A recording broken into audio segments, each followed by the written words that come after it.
The 20 largest economies on the planet and how they've grown over the past 10 years can tell you a lot about the world. First thing I want to show you is the world GDP of 2015 increased from 85.2 trillion to 115.3. So $30 trillion over the past 10 years. Look at this. Over half of that $30 trillion in world GDP growth came from just the United States and China.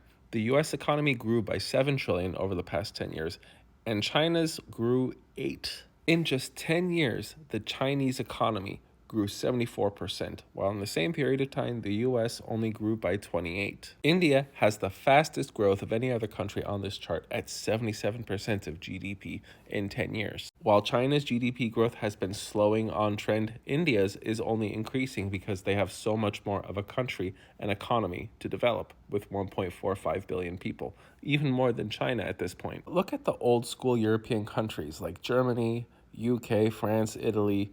I'll even include Japan, not because it's European, but because they're a traditional Western friend.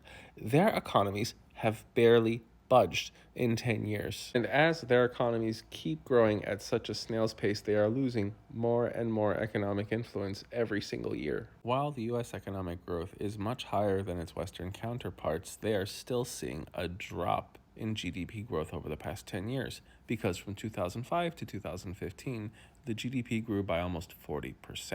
Will the slowing trend continue for the growth of the US economy, or will China run into some issue where their economy will grow even slower than ours? If you've seen my posts, you know what my opinion is. I'm the Geo Husar, and let me know what you think of shorter posts. Thanks for watching.